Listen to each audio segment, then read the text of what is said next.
wisdom, understanding, mercy, strength, beauty, victory, glory, foundation. Confess your faults to one another and pray for one another that you may be healed. James 5:16. So that's what this is about. It's a little bit of that. And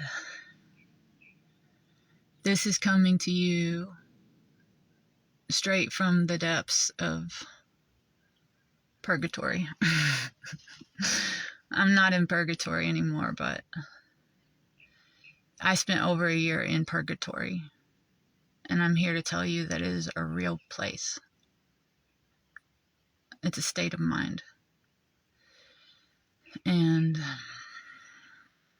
it is the equivalent of God standing you in the corner, putting you in timeout, and you know, and you can hear the world going on all around you, and you know it's so beautiful, but you can't touch it, and you can't experience it, and you also cannot hear the voice of God anymore, and you are utterly alone in a world full of people. And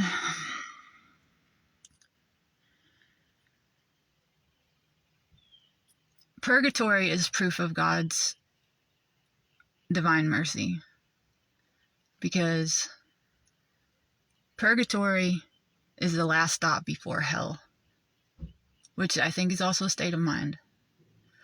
It's an opportunity for you to get your heart right. It's God's way of refining your heart. And I gave my heart to God. I begged and I pleaded and I got down on my knees every stinking day for over a year. And I cried out to God. I confessed every sin, every behavior, every way I had ever acted that was not life affirming. That's what sin is, I think. And I realized that I had been given many gifts. Just like we all are, we're all given many gifts. And this life, in and of itself, life is a gift. And we are meant to use our gifts for the glory of God. And for the glory and the upliftment of our brothers and sisters, because we are all children of God. We are all perfect children of God, but we've forgotten that. And it's all love. We all just want to be loved and to give love and to be seen. And we're meant to help each other do that. And many of us fall into a trap where we begin to view our gifts as something that we are responsible for, that like our egos convince us that the light that we have inside of us is generated by us, by our ego. But that's not true. We're vessels of light. We're conduits for the light of God. And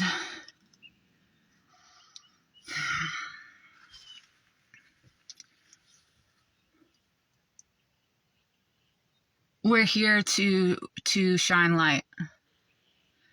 And I fell into that trap where I was using my light for ultimately for the aggrandizement and the upliftment of my own ego. Okay? And this is what I realized when I was in purgatory. And I told God that if he would give me my life back, that I would use it for his glorification, her glorification, its glorification, our glorification as children of God. So that's what this is about.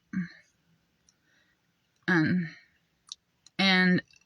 when I came out of purgatory, a lot of things started coming through me because I got broken. I got broken wide open, and stuff is just pouring through me and moving through me, which is, I think, that's our natural state.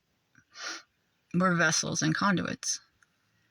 And so this story came through me, and I wrote it down. And this didn't come from my small mind. This came from my big mind.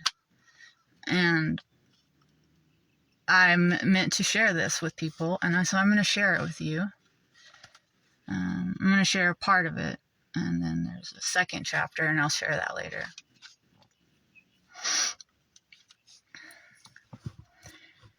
Imagine a house on fire, and you inside, asleep and dreaming.